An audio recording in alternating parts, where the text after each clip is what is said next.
So what a time to be alive in the crypto space. People are going to start jumping back into crypto after this, right? Bitcoin hit 100,000. It cracked 100,000. It's at 101,000. The entire crypto market cap is at 3 trillion plus. And crypto is here to stay. Crypto isn't going anywhere. You can't defeat blockchain. You can't defeat Bitcoin. It's not happening. No government can shut it down. No entity can shut it down. It's here to stay, and it's here for the people. Because of what? Because of cryptocurrency. Like, I don't think people are really understanding. Crypto is changing the world, and it will continue to change the world.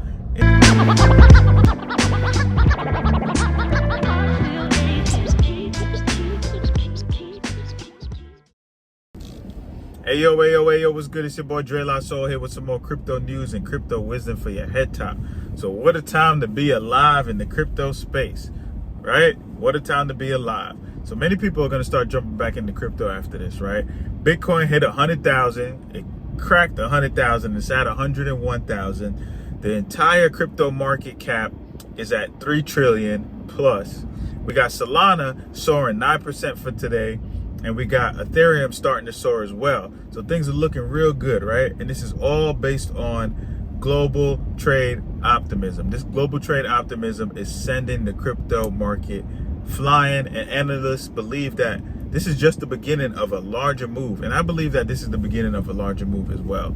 And things are starting to get dicey, especially for the Democrats, right? Because at the recent crypto hearing, where they're supposed to agree upon things that Biden felt was gaps in the space, the things that, you know, the Trump administration both agreed upon that is gaps in this crypto space. They agreed upon this, and they were supposed to have this hearing, and some people got their panties in a bunch, like Maxine Waters, and stormed out.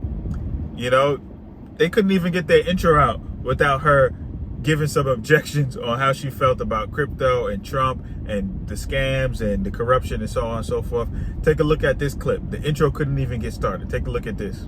Order. I note that today's committee activity will be I object to this joint hearing pursuant to the House rules, and I do not consent. May I ask the basis for the objection from the ranking member? This joint hearing requires unanimous consent, and I do not consent. Mr. Chairman, I would ask if the lady would yield for a question. I understand your objection, or I understand that you've made it. I just want to get a better insight into what is the basis of your objection, so that if there's something that we can do to remove that problem, we can work in good faith to do so.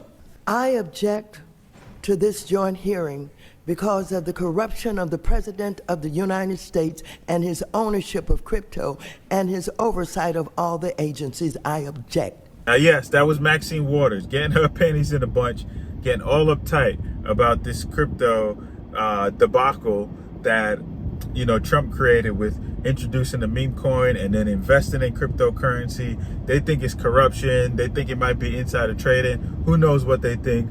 But here goes another clip of someone else from the Democratic Party getting upset, you know, objecting to whatever, you know, the hearing moderator is saying, and eventually storming out. So take a look at this clip.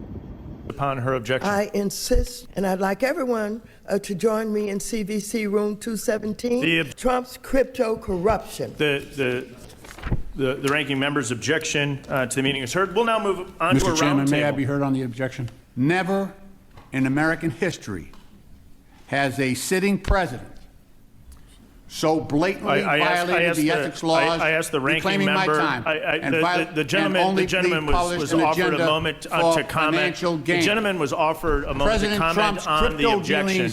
The gentleman is no longer recognized. $2.9 billion. The gentleman is no longer recognized. You will be recognized during this hearing. Issuing a meme coin, governance token, the gentleman, Mr. Lynch, would be noticed if he was in a hearing. Of which he would have the 75% of the ability proceeds to speak under the protections that are provided in the House rules. Every detail of his dealings contains Ranking Member Lynch, you are no longer recognized by the chair. The gentlelady's objection is heard. We'll now move into Mr. Chairman, I ask that my written remarks be entered into the record. It is too bad for the ranking member that it is not a hearing. Objection. I object. The committee, the objection is heard.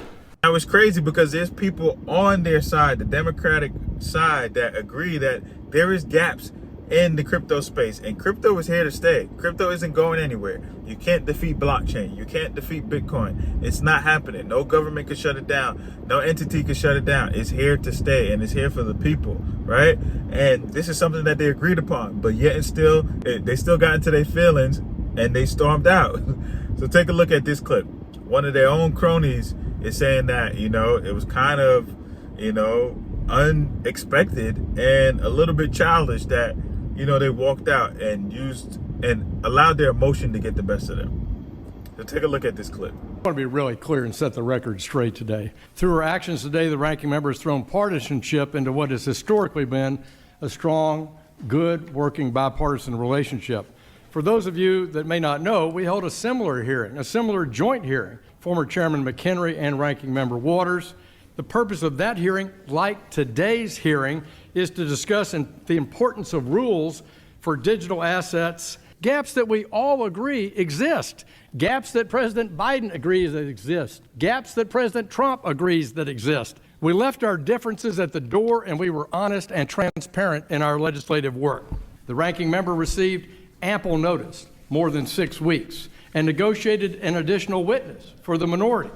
Yet after that good faith effort, the ranking member is objecting today. We determined a seating chart, discussed opening statements and witnesses, yet the ranking member is objecting today. I know some people chose to leave, but I think if you look around this room, a lot of members of both parties and both the Agriculture Committee and the Financial Services Committee is here because this topic is so important. So the new U.S. crypto market structure bill just dropped, and let's talk about the key things that Matt Siegel pointed out about these key factors that makes it an upgrade from the FIT21 bill. So no accredited investors or suitability checks. DeFi protocols exempt if they're non-custodial and don't exercise user discretion. Optional early registration path, plus real joint SEC, CFTC rulemaking. All big things.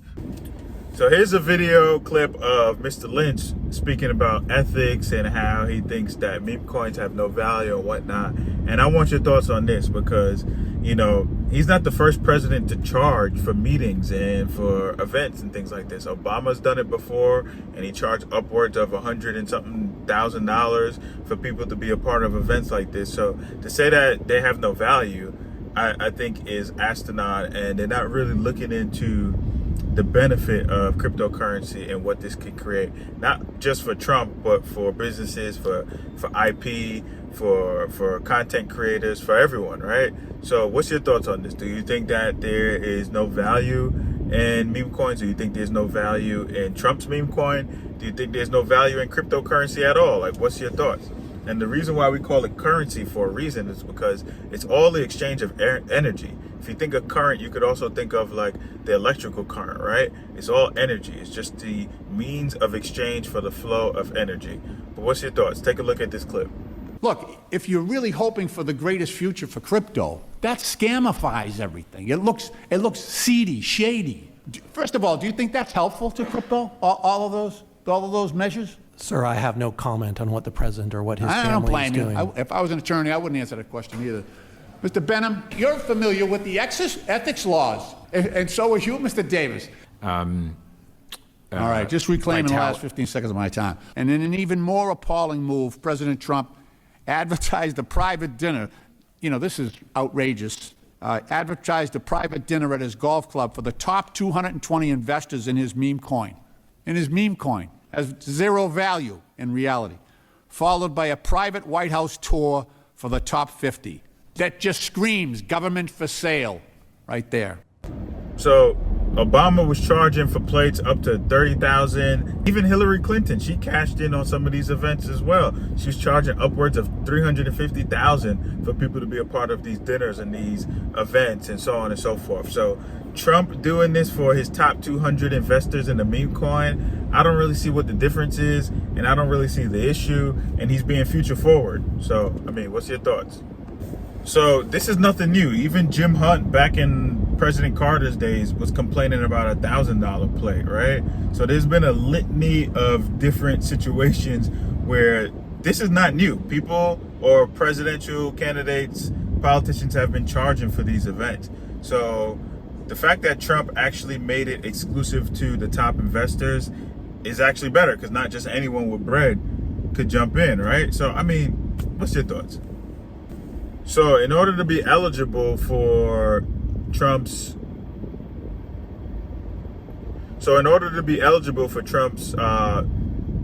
so the eligibility for Trump's meeting and private dinner, right? You have to be in the top 200 of the Trump coin holders, right? Between April 23rd and May 12th, right? You cannot be from a KYC watch list company. You must pass a background check, and no guests allowed. Once attendee is submitted, it cannot be changed. So, I mean, what's your thoughts? So here's another clip of Lynch talking about crypto exchanges, right? And I mean, his argument, I don't think he really has an argument, because a lot of those cases against these companies were dropped. And the reason why they were dropped is because there were no guidelines. Now they're taking the steps, the initiatives, using their time to create these guidelines. So now if they go against these guidelines, then at that point you can say it's a problem. But they were operating with no guidelines. So what is your argument really? The SEC dropped almost every single lawsuit against some of the worst offenders in the crypto industry. Companies such as Crypto.com, Ripple, Kraken, Gemini, Binance, Coinbase, Robinhood, and Uniswap. Those all have a proven history of irresponsible, predatory, or illegal practices. Then the Trump-appointed prudential banking regulators would... So the good news out of all of this with the crypto hearing is that some of the Democrats actually stayed. So that's maybe a sign that we'll get this bill passed and it'll benefit the entire crypto market. So take a look at this clip. And part of the discussion to agree on the rules of the road as they relate to crypto. It isn't going away, and we have a responsibility to be here and be part of the solution. Basically a yes or no question. Does the absence of a clear regulatory regime do a disservice to consumers, investors, and innovation in the digital asset space? Mr. Rathmel? Yes. Mr. Miller? Absolutely. Mr. Davis? Definitely. Mr. Tussar? Yes. Chair Benham? Yes. Thank you. With that, Mr. Chairman, I yield back. Gentleman yields back. All right, so yeah, it looks like there's a possibility that these bills could be passed, but this is why we have to pay attention to these crypto hearings, because there's different nuances that we have to pay attention to. So the CIO of Bitwise warns that if we have a failed crypto bill, this can cause some turmoil and some issues for the crypto market, especially leading into the summer. And this might even have some knock-on effects for traditional markets as well, considering everything else that's going on. So this is why we got to pay attention to these things. But this is just interesting, and we're getting one step closer to crypto being legitimized and being a household name, because again, crypto isn't going anywhere. This is the future. We're in the new frontier, and we're super early. Only 8% of the world is invested in cryptocurrency. So, you know, we're still super early, and we got to go through these growing pains. This is what it's about. It's the growing pains, right? People have to learn crypto, they have to understand crypto, and they have to get out their mind that it's not just about money laundering and scamming and meme coins and all that. There's actually real life benefits that can benefit you and I, that can benefit everyone, all right? That can benefit governments. You know, blockchain technology is revolutionizing, it's changing the world in front of us, right? It's a new revolution, and the revolution will be televised, as they say. But, you know, there's been little things that Bitcoin and blockchain has influenced around the world, not just in terms of money, but in terms of like finance and investing. The fact that you can now invest 24 hours on Robinhood. The fact that certain exchanges are charging very minimal fees, right? The fact that you could buy fractional shares. At one point, you can only get a fractional share if you had a DRIP, which was a dividend reinvestment program. But now you can invest as little as $1 on platforms like Cash App. This is all because of cryptocurrency, blockchain investing, right? It's changing the world right in front of us, and people don't even see it. You know, you got Facebook changing their name to Meta, They changed their name to Meta because of the metaverse, which got popular because of crypto gaming, right? Block, which was once called Square, that owns Cash App. Square, when you tap at your favorite restaurant or coffee company, that company is called Block. The reason why they changed their name to Block is because of cryptocurrency. MicroStrategy changed their entire business because of what? Because of cryptocurrency. Like, I don't think people are really understanding. Crypto is changing the world, and it will continue to change the world. It ain't going anywhere, you know? It's not going anywhere. So tell a friend and tell a friend. It's your boy Dre La Soul. Here with some more crypto news and crypto wisdom for your head top. Let me know what you think. Like, subscribe, and drop a comment. It's your boy.